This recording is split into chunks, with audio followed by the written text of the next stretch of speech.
Good afternoon, everybody. Good afternoon to you guys. It is your boy Nick Clark, aka Breaking Bad Boxing, aka Snitch Snark, depending on where you have me. With that being said, I am here to break down Kenshiro Teraji on a lot of people's pound for pound list as one of the best boxers in the game versus Ricardo El Nino Sandoval. You have Ricardo Sandoval, Golden Boy promoter fighter, 26-2 here. Pretty young in his career here, to say the least. I believe here, this is the one thing. How old is he? 26 years old. 26 years old here, fighting out of Montclair, California here versus the 33-year-old Kenshiro Teraji. As we know, Teraji is a hell of a fighter, to say the least here for you. I mean, Kenshiro 25-1. We have 16 knockouts amongst those 25-1 here. So got a little bit of a breakdown here for you guys. I have went back and did the tape as always. You guys know I have my handy dandy notepad with all of my notes here. Can't stand taking notes from my phone. So quite frankly here, there's going to be a short live. The point of me doing this is not really to go on live and get the interaction. And my point of me doing this at this exact moment is to simply get this breakdown and review out there. Then what I'll do is I'll go in my YouTube studio, cut this out here, and then I'll specifically have the actual breakdown. So with that being said, let's jump into the actual breakdown. Let's jump into the numbers and all that good stuff here for you. I'm really excited for this fight here. I wish more people would wake up and actually watch this Japanese boxing kind of style. And my apologies. Even though Ricardo Sandoval is from America, it's technically still a Japan versus Mexico war, which are my favorite type of scraps. Even if you just saw David Allen Picasso versus Kamita just a few weeks ago, absolutely incredible scraps. So let's get right into it, y'all. I'm pretty excited for this fight. So once again, we have Kenshiro, the amazing boy Teraji here, defending his WBC World Flyweight title versus Ricardo El Nino Sandoval. You have Ricardo El Nino Sandoval, the orthodox fighter, fighting here out of California, 26 years old, 26 wins, 18 of those by knockout with only 2 losses, neither of those by knockout. And then versus Kenshiro, who's 25-1, 16 knockouts to his record. Hell of a run Kenshiro's on when you come and look at his resume just in general. Just looking from a blind eye perspective without breaking down any of the tape and just looking at his box rep, absolutely incredible. But first, I would like to talk about the challenger here in Ricardo Sandoval. Ricardo Sandoval, I went and broke down a few of his fights here specifically. Let's talk about the Pure Targo fight. Good feet placement offensively. He has slow feet defensively in this fight. Very, very, very educated jab. This is also the second Butrago fight as well. He has good, but not a great body puncher in this fight here, but he hurt Butrago with a jab. Really, really solid jab. I think Ricardo Sandoval actually has a very underrated jab to his work. Switches stances pretty well, has a sneaky inside uppercut.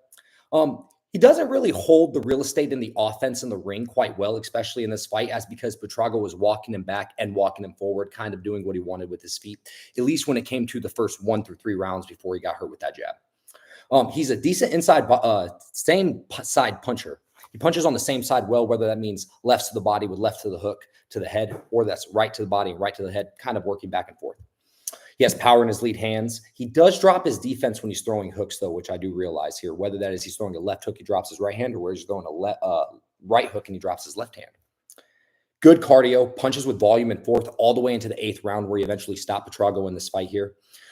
He broke Butrago's eye socket, which is where the actual stoppage came from, a doctor stoppage. It was swelling. It was quite insane. You could have stopped it really any time between 6 through 8 in this fight here, because Butrago took a hell of an ass whooping, and at that point, he was really aged. So it was a good stoppage by the doctor here. Ricardo Sandoval doesn't necessarily have that one-punch power, though, that maybe some of the knockouts on his record may go and see. So let's kind of talk about that as well. The Tito Acosta fight. Super controversial fight, if not in terms of who won the fight, because all of the judges had Sandoval up, whether that was 82 to whether that was 87 to 83, or 2 of them had him 88 to 82 up. Tito Acosta, I thought, fought a way closer fight than the scorecards gave him credit for. Gotta love that Golden Boy promotion boxing and scoring. We saw something similar with Manny Flores and Danny Chavez. They really wanted the hometown boy to win there. One thing I saw versus Tito Acosta specifically is Sandoval moves back in a straight line, and he moves back with his head up high and his body square up. He doesn't hold. He does punch off the break, which I really love. You're not going to find him in too many clinch scenarios. I do want to say, I do think he has overrated power. A lot of people, especially in the commentary, were talking about Ricardo Sandoval's power, and he's not really a one-punch power kind of guy. He's more of a, I'm going to punch multiple times through force and volume all the way through the fight as it carries. He got hit a lot in this fight, specifically by the overhand here by Petito. And he did plant his feet a lot. He wasn't moving anywhere near as much as he was in Buitrago in the second fight specifically. So I think against Kenshiro, that can be very interesting when we're looking at it, because planting your feet, getting hit with the overhand, just a few things that I think are going to be interesting when it comes to this fight. Let's talk about the Henderson fight. I'm sorry. Soledo Henderson only had one fight in 2 years coming off of this fight here. He came into the fight 5 pound underweight, which I think is pretty interesting to talk about. So he was getting hit to the body a lot when both fighters were getting hit to the body a lot. Sandoval was taking a lot of body shots. Henderson was taking a lot of body shots. He did have improved defensive footwork, I felt like, in this fight from the first few fights that I taped from the Buitrago fight, and then as well as the Jimenez fight, which I'm going to talk about here shortly. He was exiting far more at angles as compared to exiting at a straight line. So we did see some fight over fight improvement, which I really appreciated. Even though I will say in the 6th or the 10th round, that started to fade and he started exiting in his old habit straight in a straight line, as well as dropping his hands when throwing hooks and getting hit with hooks. He made some decent in-fight adjustments after the second round, started shoulder fighting more, rolling and pressing off the shoulder. But one thing we see with Ricardo Sandoval is he does lead with his head a lot and he dips his head. Sotelo, he really was slowing as the fight started going down, showboating, which I found very interesting, and fighting with his hands down. Very awkward game plan. Not really a game plan to go in there and win, but more so to put on a show and not to lose and really not to get knocked out. I will say in this fight, he had by he, I mean Ricardo Sandoval had incredible clinching, good underhooks, good hand fighting in the clinch. It was, as compared to the Buitrago fight that we saw before, and even in the Tito Acosta fight where he wasn't really clinching, he was more clinching off and then boxing. Oh, I want to bring up with the Tito Acosta fight. I had to find that fight on Instagram. Shout out to @PuebloCC, again, @PuebloCC for having it via their Instagram through clips. Holy hell, Golden Boy did their best to scrub that stoppage. When it came to the Jimenez fight too as well, I want to bring this up here. He got dropped really bad off an angle in the 11th round here, where again, you see him when he throws his own hooks and he plants his feet, he drops his guard hand. He took a lot of body shots against Jimenez, and I think he got out-hustled against Jimenez too, which is something to talk about. So overall, I think he's a solid body puncher in Ricardo Sandoval. He has incredible cardio and incredible pace, and he's going to fight hard for all 12 rounds. Good feet offensively, and he's comfortable in the fire. I don't think he necessarily has the best feet defensively, even though he is improving fight over fight when it comes to moving out in straight angles and lines, especially in the first few rounds of the fight. Underrated inside game, and quite frankly, I like his clinch. Now, let's talk about the champion, Teraji. I went and broke down his fight against Rosales here, and damn, hurt him bad with the right hook in the 3rd round. Has an incredible 1-2. I want to start off and say Teraji has maybe the best jab in all of boxing. Just an incredibly sharp, right down the pipe jab. No fluff to it. He levels out the jab from body punching to the head. He moves in levels too as well. And he also throws the 2 off the jab incredibly well, whether that's the 2 to the stomach, 2 to the chest, or 2 to the head. I don't have any water, y'all, so I'm so sorry that I have this cotton out right now. Teraji has incredible stop and start ability, man. The way he can stop on a dime and start punching on a dime and move out, just something I incredibly love. He is great at controlling the real estate, both offensively and defensively. In the first round of all of his fights, I noticed he does a lot of downloading data, and he fights on the back foot, quite frankly, of every single one of his fights. So don't be surprised against Sandoval if he doesn't control the real estate in the first round and he downloads a little bit of data, and he is on the back foot here for the first round. Teraji really avoids clinching. He doesn't like to clinch. He's really fighting good at that mid-range to the end of his jab pan. And one thing I noticed about him versus all his opponents, especially against Rosales when he hurt him in the 3rd round, is he doesn't hunt completely and gas himself out in the early rounds when he hurts his opponents. He downloads that data and takes it into the later rounds, as we saw. He really started body punching after the 4th round, and he did get caught in the 4th round after having a really dominant one in the 4th by Rosales. So that's also something to introduce, because Sandoval does throw a lot of winging hooks. Now, he ended up stopping Rosales here. It was really impressive, a lot of incredible body work, and there just wasn't much that he could do. Now let's talk about one of my favorite fighters that Teraji fought, Princesa Anthony Alasquaga. Anthony Alasquaga is someone that I absolutely love. I feel like he's someone that maybe is disappointed at the world level, but at this fight, he took this fight on short notice, and he was very fearless in taking this fight here. And he had a lot of good moments too.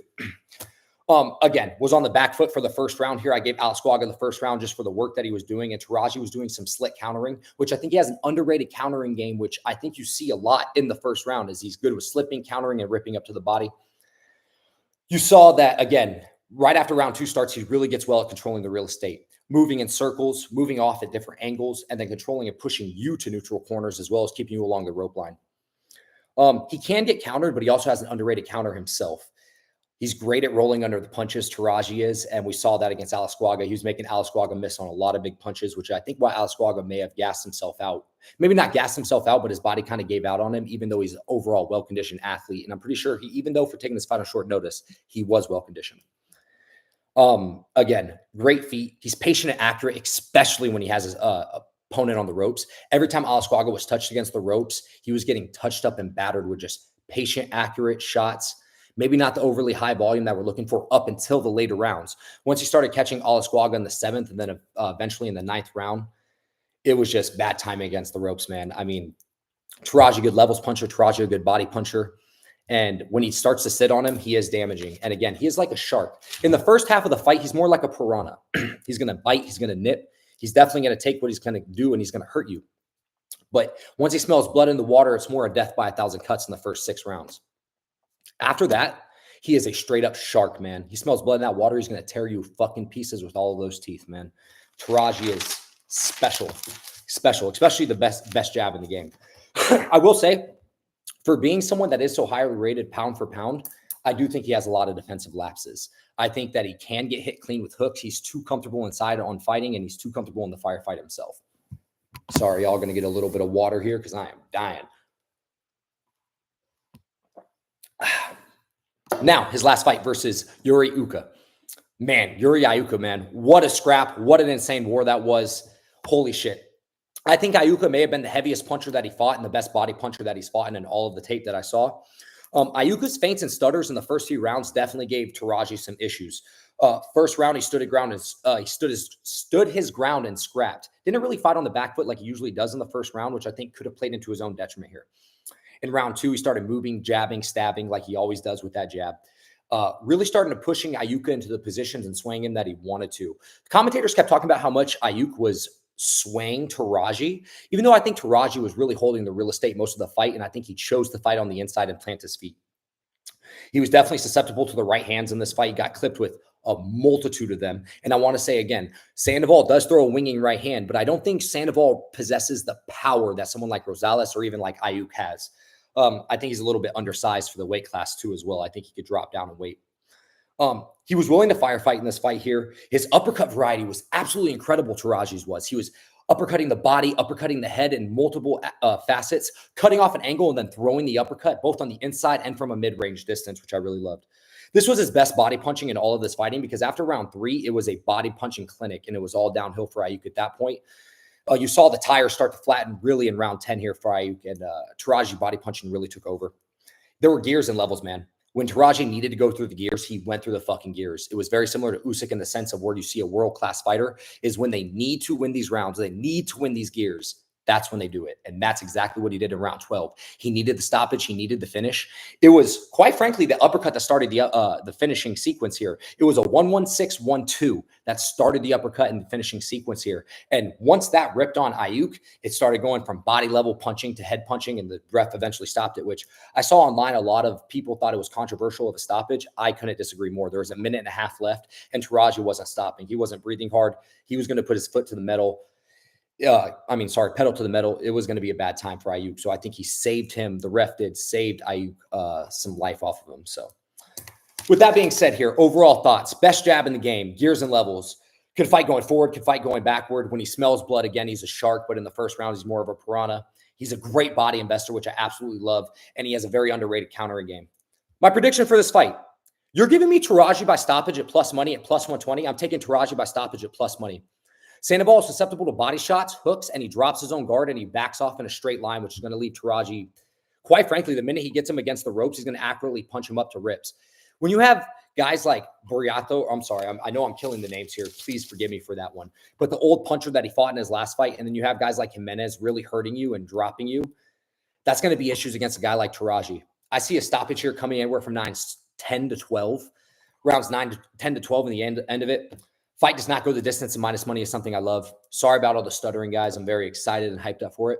Please, if you stayed here to this point of the video, like, share, comment, subscribe. More than anything, Tell me what I need to do better. I need to know I need to slow down, get a little bit of better enunciation, but let me know why. Let me know anything I can do better for you guys. More than anything, I just want to drop the best content possible. So again, Teraji by stoppage, plus 120. Teraji rounds 7 through 12, I love. Teraji's 9 through 12, I also really like. Fight not to go the distance, even money, absolutely love. Hope you guys have a great day. Hope y'all make a lot of money. Again, it's Nick Clark from Breaking Bad Boxing. Peace.